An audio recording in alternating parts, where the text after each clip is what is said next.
Mike, Golden State Picker. We're back. We're back in the garage. And everybody who's new, I am Mike. I am from Northern California, specifically Silicon Valley, one of the wealthiest areas in the nation.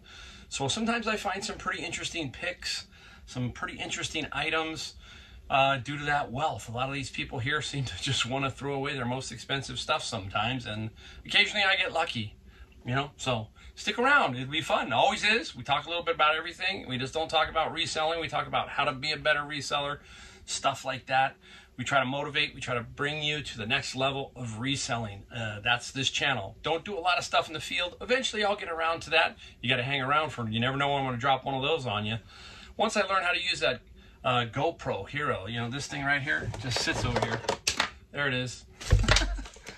Because I don't think you want to see a picture of my tennis shoes.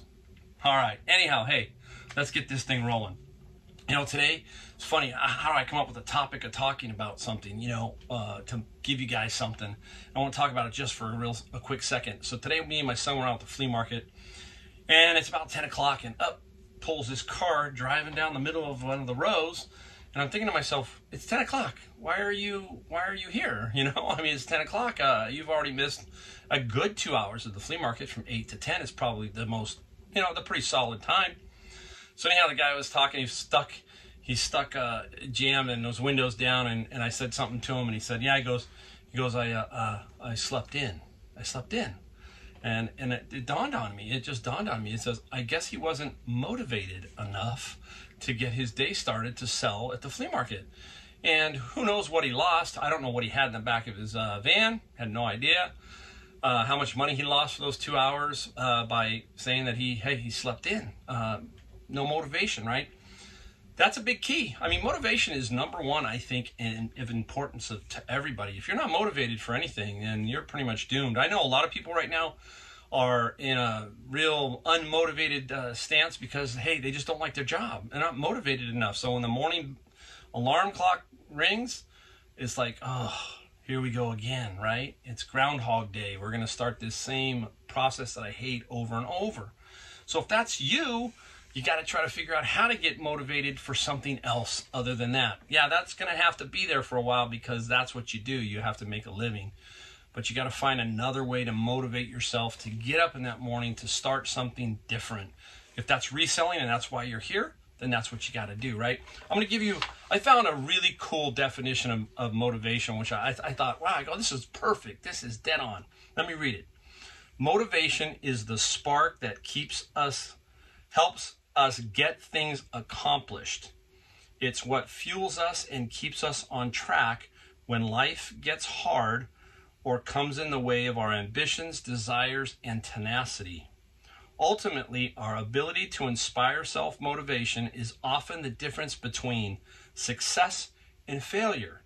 That's why motivation is usually credited as a key to inspiration and success, and why those that lack motivation have so little of it. You see, that kind of stings sometimes too, right? You know, I've always been motivated. It doesn't matter what motivates you, you just have to be motivated. That's kind of the way that is. It's not that difficult. I was motivated because, hey, I loved doing what I did originally, which was owning a furniture store. I loved that. And at the end, I realized that I wasn't being motivated anymore by that store. That store was now not being productive in my life. And so the last 2 or so years were really a struggle. I didn't like the alarm clock going off. And at that point, the family said, hey, Dad, it's like, it's killing you. It's killing you. It's time to do something different. You don't need to do it no more. Uh-oh, I got things falling. So you got to try to figure out what's going to motivate you and what's going to get you out of bed at 6:30 every single day at the same time. That's me. Every day, 6:30, boom, I'm ready to go. I find that the morning is the best time to be motivated. It's beautiful outside. I'm lucky. I live in California, so most of the year it's really nice. The sun comes up. I'm ready to go. I'm the most productive for me between basically 8 and noon. I'm real solid there. At the end of that, I start to get a little ADD or whatever you want to call it. I start to get a little wandery. But I am motivated to get up. So, you know, Is there a secret to it? No, not really. The only secret I can say is you got to get started. You got to get something you love. Like if you love reselling, then you got to find a way to make that your motivation for the day. That way to get going. You know, some other things I like to do is I always give myself these little deadlines, even during the day. The deadlines are, I don't want to spend, I got to be at X thrift store by noon or X thrift store by 1. So I'm motivated to get things done at whatever I'm at. If I'm at Savers, let's get some things done. Let's figure out what's going on here. Let's get motivated. Boom. And let's go to the next step. So I'm always looking for myself to give myself these little deadlines all throughout my day. I've got it planned out. And I mean, if you were around me, you would see me hit time. If somebody tells you 4 o'clock, I'm going to pop in at 4 o'clock. I have that uncanny ability to just boom. I just know it. I got 6 minutes. I'm going to be there. Boom. But I'm motivated that way throughout the day. I'm constantly giving myself these mini deadlines. All right. So, you know, one other thing I can tell you is basically believing in yourself. That's another thing. Self-esteem, believing in yourself is important to the motivation factor. If you don't believe in yourself, you're going to have some problems. I'm always trying to build somebody up. You don't want to tear somebody down. Tearing somebody down, that's demotivating. Always try to build yourself up. Have someone else, hey, get your spouse going, say, hey, you can do this, all that kind of stuff, all right? So there's a little pep talk right at the beginning. I always like to throw those in. It's more about, hey, how can we get you to do what I'm going to show you? This, to me, is the easy part. The hard part is that motivation and all the other steps that are involved. This is the easy part. So I can show you all the easy part all day long, but got to get you to be a lot more motivated. All right. Let's get going. We got a couple of cool items that we found at the flea market and a couple of things we found at Goodwill and some things we sold. We'll show you those. All right, we're going to start off with what we found. Now, my wife's been telling me I need a pair of these. These are really nice. I mean, they're so light. These are Hoka women's shoes. And this happened to be, I got a little lucky. Cart came out at a Goodwill and they were right there. I mean, I don't miss the word Hoka because my wife wears them. These were $8 and something, $8.31 I think. These are size 6. I'll see if they fit her. If they fit her, they aren't getting sold. So we'll see. But if they are sold, I think we're going to get about $70 to $80 for these. These are really good shape. Hoka ones, I think 1 they call these. Very, very good shoes. Very cool. All right. Where else are we going? We only got a few things I want to show you. All right, we'll show you this one. This one's interesting. This one I got at Goodwill. You know who he is? Many of you are going, yeah, that's Teddy Ruxpin. That's right. Now, quick story about Teddy Ruxpin. Back when Teddy Ruxpin came out in 84 and 85, me and my wife, we tried to find these, and we found several. We found about 3 of these, and I remember finding them at Mervyn's. And they were the hottest toy. Just like every year there's something hot. This was hot, Teddy Ruxpin. I can't remember what we paid for them, but at that time you had to put an ad in the Mercury News. And I put an ad in the paper for them, and we sold all 3. We sold them for like, I want to say $150 or something. It was a pretty high number for back then. Now, the story about this. I'm in the Goodwill, and the district manager's in there, and they know me. And we were chatting, and then I came to an end cap. And I was you don't forget to look at the end cap. So I was at the end cap. I'm looking, and up there on the Halloween end cap is Teddy. He's sitting up there, and I'm like, well, that's a Teddy Ruxpin. Why is he up on the Halloween end cap? And I'm thinking orange and green. That's the only thing I can think of. So I pull it down, and look at the price. Okay, there's the price. $3.09. $3.09. Now, it's not the greatest find in the world. Remember how I tell you get their misses? You always got to get their misses. So I put it down in the cart, and the district manager knew what it was. He goes, oh, let me see what Mike paid for that. He walks over. He looks at the $3.09, and he turns and walks away. He just shakes his head teasingly. He says, unreal. I go, yeah, you guys missed it. You got it wrong. It happens, I said. You know what? How many times? I always tell him, how many times you guys take stuff in the back that I would love, like stereo amplifiers and that. And we talk. He knows. It's just kind of a good camaraderie. That's what I talk about. Getting to know everybody in the store. You got to get to know everybody. And anyhow, I go to the register to check out. I check out. I had 2 items. I had this. Now, the register guy, me and him are great friends. He's looking at me. He starts to hold the tag. He's looking at the tag. And if you look at the tag, it's pristine. There's nothing wrong with the tag. And he goes, I got to go in the back and check. And I'm like, wait a minute. It's the first time that's ever happened to me. Now, the district manager comes over, and he's walking, and he goes, no, it's correct. They missed it in the back. And they didn't miss a great. They probably should have had it paid at $10 or $15. That's what they probably should. They didn't miss it big. This is about a $50 to $70 item. Not much. But I'm just trying to show you that misses happen all the time. They happen all the time. All right. Whoa. Up next, some bread and butter type stuff. You got to have bread and butter. You know, you got to have some bread and butter. Food Saver. It's sealed, and this was $5.19 at Goodwill, a different Goodwill. And I'm going to get about $45 for this. $45. So a quick $20 bill after everything's probably said and done. $20, $25, no more. Really, really cool find. You got to have those throughout the day. Now this one, you know, I debated. Maybe I shouldn't have bought these, but I just did. I did. And I got 24 brand new Rawlings baseballs, and they are, I think they're, I can't remember what Pony League. I think they're Pony League. There's so many baseballs. Every league has their own ball. And they are brand new. There's 12 in a box. And I'm thinking I'm going to sell them. Here they are, 12 in a box. I'm thinking of selling them individually in pairs, that kind of thing, to make a little bit of extra money. Now, it's going to take a while, and baseball season's not right here, but it can be one listing for one and one listing for two, that kind of thing. And maybe I can make a little bit extra money because I paid $15, so basically $1 a ball. We'll have to see how we play it out. Now, sometimes I wouldn't buy something like that, but I saw the value of a long-term type investment, and I can afford to do that. Doesn't matter. I've got, you know, I got a ton of space back here. I got, you know, you look at this, huh? Oh, yeah. Another thing in here, I'm wondering where the tipping point is when you put that last item and then everything just goes poof. Who knows? Who knows? So, you know, maybe I shouldn't have bought it, but I did. All right, I'm gonna save the two best ones for last. I'm going to show you another one I call my bread and butter. This was at the flea market. Okay, nice little Sanyo DVD recorder, which is key, DVD recorder. Really, really good shape. Nice people who were selling this. You have to get a vibe for the person who's selling these. And if it's beat up, dinged up and everything, the odds are it might not work.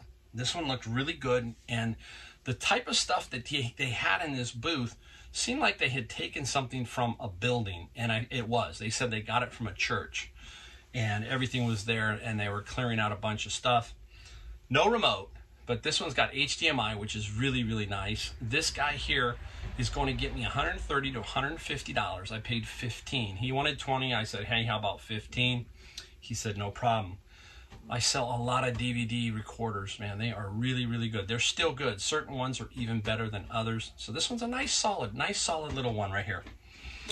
All right, we'll save. We got this one now, and then we'll go on to the next one. So this is the box I saw at the flea market. And I was like, you know, your curiosity, and flipped it open. I took a piece out of it. There's a piece of styrofoam so I could make it easier to show you. But this is what I saw. Okay. Bev Doolittle Hide and Seek, the Green Witch Workshop. I didn't know who Bev Doolittle was, so I just decided to open it. It's not, and then it had something like this right here, little explainer thing. There are 6 prints in here, and one of them is signed, and the other 6 are not signed. So they're just little prints like this. There she is right there. And she's got, that's a horse if you can't. It's like hide and seek. If you look, you can see there's a horse hidden amongst the rocks, okay? There are 6 of those in the box, in the original box that it's shipped in. And this is numbered, they're all numbered. She did, this is 22,608 out of 25,000. Not a big, not gonna get me a lot of money, but it's cool. And I can sell it. I know I'll sell it. I ended up bundling this and the next item. You'll see these 2 items cost me $60. Okay, so let's call it 30 on each one. So this is 30. I'm gonna get about 130. That's it, plus some shipping. But I love it. It's really cool. Who knows? Maybe I'll sneak it up higher. You never know. We'll see what happens. But because I have the original box. That plays a factor in a lot of this, so we'll see. Next one up, coming up.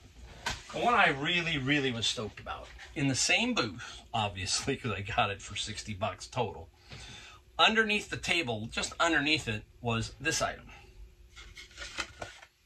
Skateboard, okay?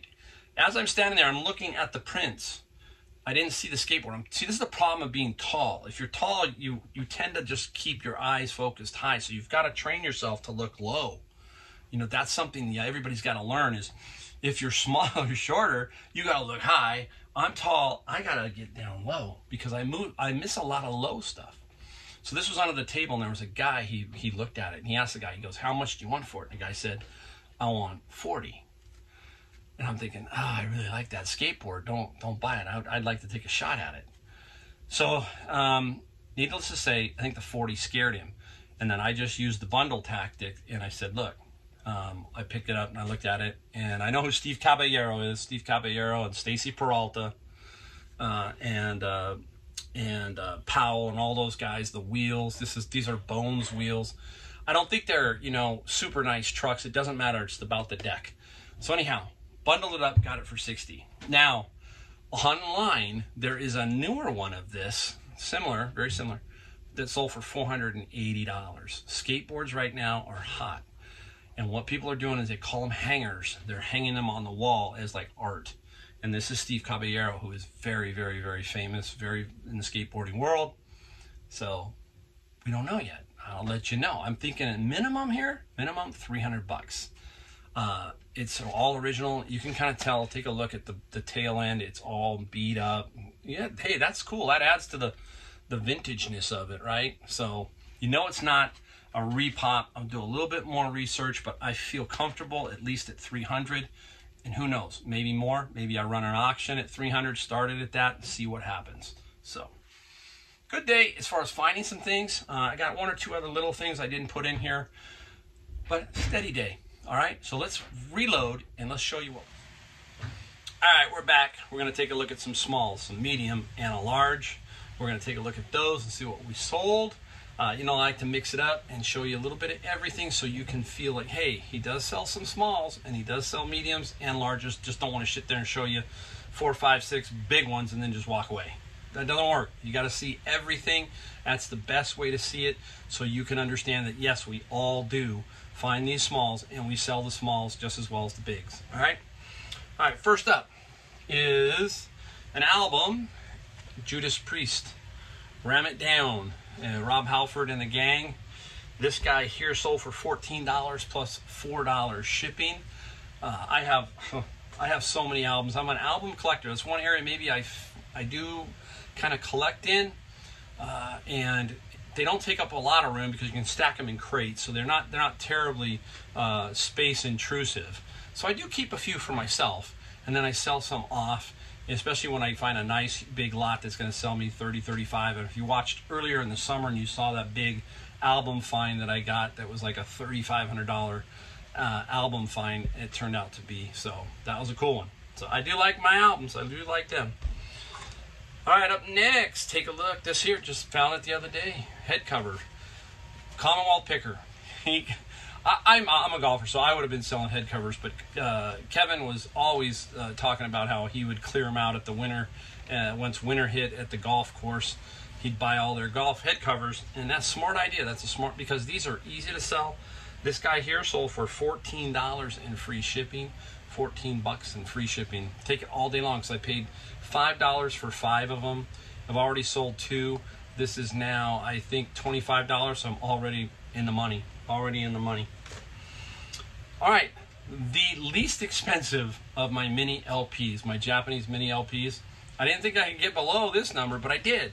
And this one was dictated by a couple of listings that were up there. So that's another factor in a lot of things, right? The price of things are dictated by others that are up on eBay. We have to stay a little bit competitive in there. Otherwise, your listing is just going to be sitting there and wasting away. So I let this go. This is a good album. I remember this. My dad bought me this album a long time ago. This is Bad Company. The Sky is Burning. It's called Burning Sky. And this did not sell for the $32.50 average that we've been selling these for. This one only sold for $20 plus free shipping. I was pegged to 2 other people, I think, who had this on their ad. Doesn't matter. I paid, what do I pay for these? All dollar cost averaged out, 10 cents. So basically free. If you saw my video on that, I'll probably put it up here. Hopefully I will remember. And if you have not, check that video out. You'll see what I'm talking about with Japanese mini LP CDs. All right, we'll show you one more small. I love hats. I mean, it's not that I'm afraid of hats. I just don't. I still have some I need to list. I have about 10 that I need to get done. But here is a 30th anniversary Reno Air Races one, and this one sold for $9 plus $5 shipping. So, you know, simple little find. Hey, when things are just plugging along, let's say you do a $200 item, and then you do 4 $15 items, and you make you know, $7. You make $30 on those. It's still $30 if you times that out. $30 times 30 days, right?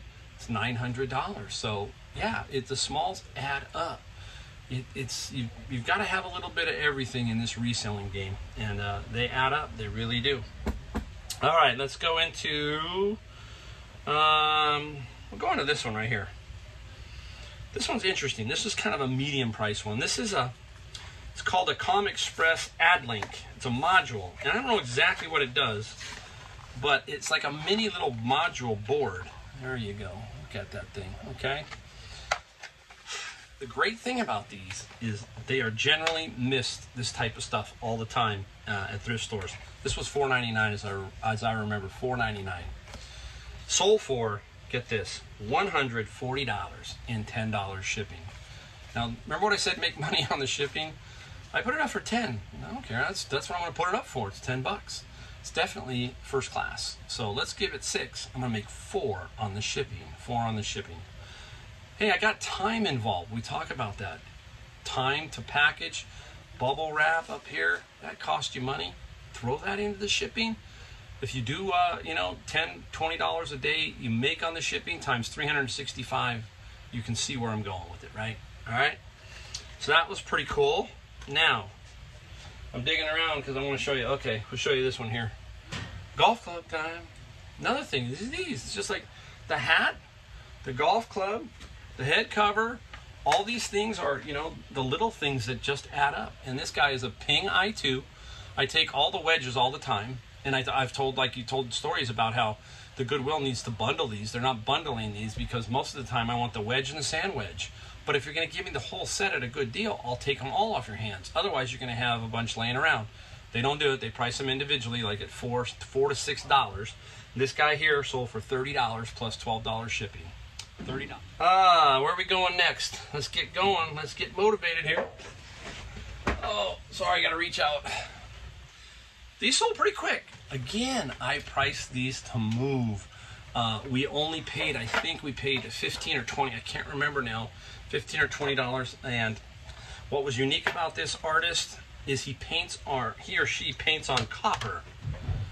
And you can see there's the copper panel back here, and it's painted on copper. There are 2 of them. You can see they're like 8 by 10, so they're probably about 11 by 14 as far as the paintings go. Here's the other one. I'll give you a quick look at it. The artist's name is Mingola.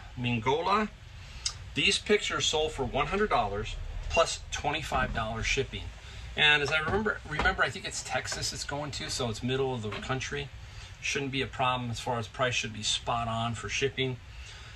Not afraid of these. I like them this size. This is easier to ship. I've got bigger ones that I've shipped, and they can be a drag. That's the only box I do buy. There's a special box out there. Someday I'll have to do a video on it. And it's a 4-way box. It's kind of really cool. You can ship a lot of things in it because it expands and does things, but it has to be only like 4 inches thick. So for pictures and stuff, it works out great. Mirrors, that kind of thing. All right, we got, I think, 2 more. I'm going to save the best for last. I'm going to save the coolest because I think this is the coolest for now. This guy here is, whoops, it's spun around. A clear glass, tempered glass Scrabble game board. Very interesting. I had this for a while, and it didn't take up a lot of space, but I mean, I had it for a while, It finally sold, $70 plus $24 shipping. I forgot how much I paid for it, but it couldn't have been much. It rotates too. It even rotates, so it's very interesting. Somebody finally got this. My wife's a big Scrabble player. They weren't interested in it. They got their own little Scrabble board. So this is going off to somebody. Well, we have two more. I'm going to show you one with just a picture and a picture, then I'll show you the last one. This one is a medium-sized one. This is an Onkyo receiver. I'm going to put it right up here, Amplifier Receiver. This one here sold for $100 plus $50 shipping. $100 plus $50 shipping. You know how much I love those. I'm not afraid of those. I've gotten to shipping down pat. There is another video. I'll try to put that up here if you're interested in it. It is my shipping video, how I ship turntables, amplifiers, using fabric bolt roll, cardboard bolt rolls. Take a look at that video if you're interested. All right, last one. It's a little bigger. Very interesting. What is it? It's a company called Elmo out of Japan. It's a high vision SC18 2-track 8-sound pro projector. All in the box. All in the box. Can't say it's new. It looks new. I don't think there's a manual in it, so that's the only thing that confused me, is where'd the manual go. So I put it up as saying, hey, you take a look at it. It looks, I mean, the way the cord is wrapped tells you a whole lot about these. Just can't be positive. So I didn't put it up as new, but I put it up as, hey, you take a look, see if it is. You be the judge. Anyhow, I paid $20. Why I know I paid $20? Because when I went to go get it, the sticker was still on the back side. I'm lucky I copped that. It said $19.99 from Savers, minus the 20% at least. So I paid about $16, $17. It sold for $240 plus $50 shipping. What I love about this kind of stuff, guys, don't pass this stuff up when you see it in a box. The easiest thing in the world to ship. This is no more difficult than shipping a CD in a box. Seriously. If you got the right box, you just drop this in, boom, boom, boom, and off you go. Off you go. So I love me this kind of stuff. This kind of stuff is how you get big, big numbers. You find this stuff, and you can really make some money. Really make some money. All right, hey, whew, that's it. Hey, some videos are coming up after. If you want to watch those, watch some more. I've got some more videos. I got a ton of videos. I make them all the time. Not like everybody else, but I do make them. Thanks for watching. Don't forget, hit the subscribe button. I always ask at the end. I don't like stopping in the middle. Maybe I'll put a little graphic, but hey, thank you, thank you, thank you. See you next time.